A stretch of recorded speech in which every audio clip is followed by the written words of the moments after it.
सोनीपत विधानसभा से बीजेपी के विधायक निखिल मदान हमारे साथ मौजूद है। सीधा सवाल आपसे, बुजुर्गों की पेंशन को लेकर कांग्रेस का हल्ला फूल। इंडियन नेशनल लोकदल का 20 तारीख को चंडीगढ़ में लगातार जो बुजुर्गों की पेंशन है उसको क्यों रोका जा रहा है, क्यों काटा जा रहा है? विपक्ष चाहे आज कांग्रेस की बात करें, चाहे हम इंडियन नेशनल लोकदल की बात करें, इनके पास मुद्दे नहीं हैं। ये हरियाणा की जनता को गुमराह करने का कार्य कर रहे हैं।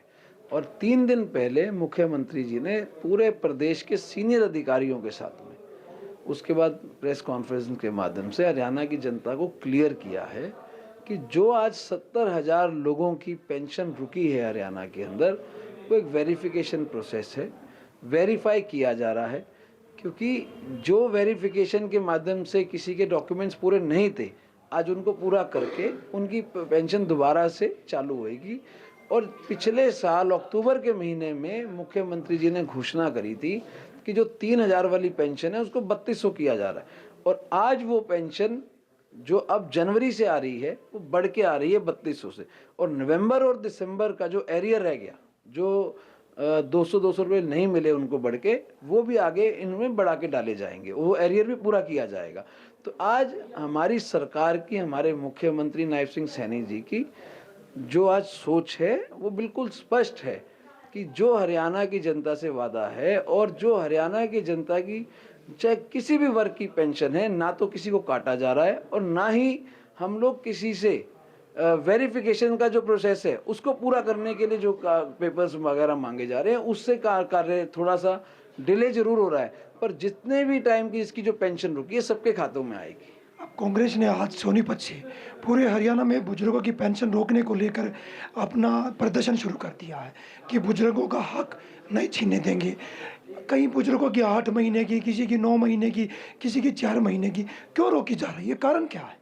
जो मैंने फिर बता रहा हूँ, जो वेरिफिकेशन का प्रोसेस है, और सबसे बड़ी बात, कई बार कोई बुजुर्ग आदमी है, चाहे कोई ऐसी महिला है जो ऑनलाइन सिस्टम से अभी पूरी अवगत नहीं है, उनके पेपर्स जो अपलोड नहीं हुए, उनकी पेंशन को होल्ड किया गया है, काटा किसी की पेंशन को नहीं गया। और साथ में कांग्रेस पार्टी जो आज सिर्फ झूठ की बुनियाद पे यहाँ पर खड़ी है हरियाणा प्रदेश के अंदर और देश के अंदर, मैं उनको कहना चाहता हूँ आपके चैनल के माध्यम से कि आज कांग्रेस पार्टी धरना कर रही है। कांग्रेस पार्टी ने अभी इससे पहले वोट चोरी का मुद्दा उठाया। कांग्रेस पार्टी के पास एक्चुअल में ना तो कोई मुद्दा है और ना ही कोई तथ्य है। झूठ बोलने का, हरियाणा की जनता को गुमराह करने का इन्होंने कसम खा रखी है। ये वही कार्य करने के अपने प्रयास में है। ये किसी भी चीज का मुद्दा लेकर आते हैं वो झूठ से जुड़ा होता है। विधायक जी, पूर्व मुख्यमंत्री मनोहर लाल खट्टर ने कहा था कि बुजुर्गों की पेंशन घर बैठे बनेगी, घर बैठे मिलेगी। अब फिर बुजुर्ग परेशान क्यों है? आज हमारे यहाँ पर भी, मेरे कार्यालय के अंदर भी कुछ ऐसे बुजुर्ग आते हैं जिनकी पेंशन को होल्ड किया गया। जब उनको उनके पेपर्स को चेक करवाया जाता है तो उसमें 1-2 पेपर कम मिलते हैं, तो उनके पेपर ऑन द स्पॉट यहाँ पर पूरे करवा कर अपलोड कर दिए जाते हैं, तो पेंशन उनकी चालू भी हुई है। ऐसे कुछ केसेस हैं, पूरे प्रदेश में लगभग 70,000 केसेस ऐसे हैं जिनकी पेंशन को होल्ड किया गया है किसी ना किसी डॉक्यूमेंट की कमी से। ये फैमिली आईडी के आधार पे होल्ड किया गया है या फैमिली आईडी में कुछ कमियां हैं? इनकम की जो कमियां ज़्यादा दिखा रखी है, कुछ लोग वे भी परेशान हैं, लगातार चक्कर काट रहे हैं। अधिकारी सुनने को तैयार नहीं, तो जाए किसके पास जाए? फैमिली आईडी में अगर किसी के इनकम ज़्यादा है या किसी की एज गलत है या कोई और उसके नाम में कोई करेक्शन है, उसका आज कहीं जाने की जरूरत नहीं है, ऑनलाइन ऑब्जेक्शन लगता है। और जिसको ऑनलाइन ऑब्जेक्शन नहीं लगाना आता वो अटल सेवा पे जाकर लगवाता है। तो आज जो पेंशन रुकने का कारण भी है वो ड्यू टू द पेपर्स है और ड्यू टू द वेरिफिकेशन है, क्योंकि उनको इतने सालों से लगातार पेंशन मिलती आ रही है। उस टाइम उन्होंने मैनुअल पेपर दिए थे। आज जब फैमिली आईडी आ गई, ऑनलाइन सिस्टम की तरफ आज पूरे प्रदेश की सरकार या पूरे देश की सरकार आज ऑनलाइन सिस्टम की तरफ आगे बढ़ रही हैं, जिस तरीके हमारा देश भी ऑनलाइन सिस्टम में बुजुर्ग फंस गए हैं। गांव देहात में जाए तो जाए कहाँ, किसके पास जाएं, कहाँ पे फैमिली आईडी ठीक होगी, कहाँ पे बुजुर्गों की पेंशन जो नहीं बनती है वो कहाँ पे बनेगी। कह रहे थे कि सरकार कह रही थी घर बैठे बनाएंगे, अब लोग चक्कर काट रहे हैं। आप धरातल पे जाके देखोगे तो बुजुर्ग इतने परेशान है, कोई परेशान नहीं। मैं धरातल की बात कर रहा हूँ, क्योंकि हमारा रोज का काम पब्लिक से मिलने का और अपने शहर के लोगों के समस्याओं को दूर करने का है। और आज मैं आपको इस बात की आपके चैनल के माध्यम से भी मैं एश्योरेंस देता हूँ कि आज हमारी सरकार भी इस विषय में गंभीर है। जिसकी आज पेंशन रुकी है, किसी की पेंशन हम लोग काटने नहीं वाले हैं।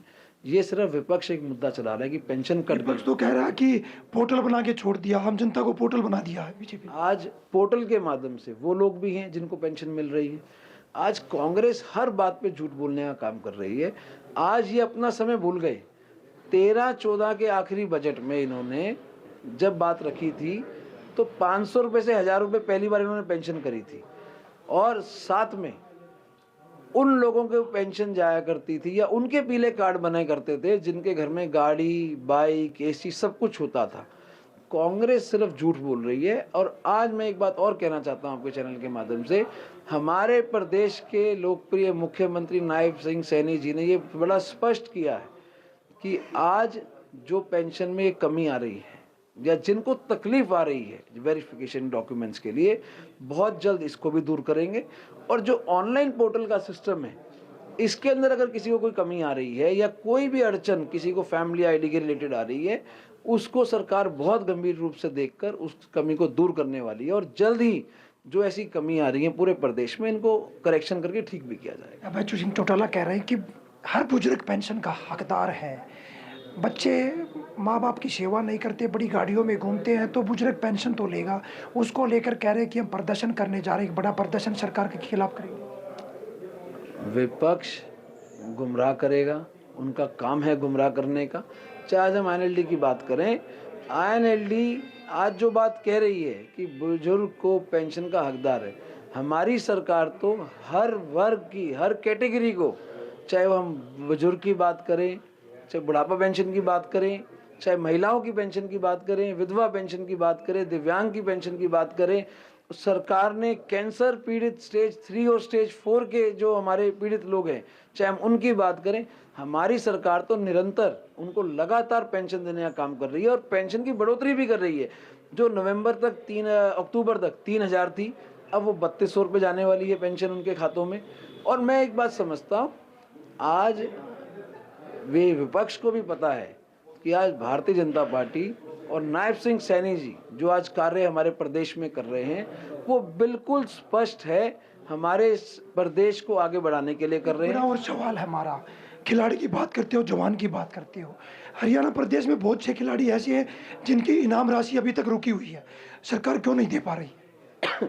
सरकार की जो कमिटमेंट है कि जो फर्स्ट गोल्ड मेडल लेकर आएगा, सिल्वर लेकर आएगा या जो ब्रॉन्ज लेकर आएगा, और हमारी सरकार तो जो पार्टिसिपेट भी जिसने किया है उनको तक भी राशि देने का कार्य कर रही है। और राशि रुकी हुई काफी खिलाड़ी होगी। किसी खिलाड़ी की कोई रुकी है राशि या कोई ऐसी चीज है तो सरकार के संज्ञान में आके वो तुरंत देने का काम नहीं होता है कि एक बास्केटबॉल के ग्राउंड में एक खिलाड़ी की मौत हुई थी कोर्ट गिरने से, तो वही स्थिति अभी ग्राउंडों की है। सोनीपत में भी कई स्टेडियम ऐसे देखने को मिले हैं, सिसाना में करें, राजलुगड्डी में करें या बडोली गांव में कई स्टेडियम है जिनकी दुर्दशा बहुत बुरी है, पर अभी सरकार का उस तरफ भी ध्यान नहीं है।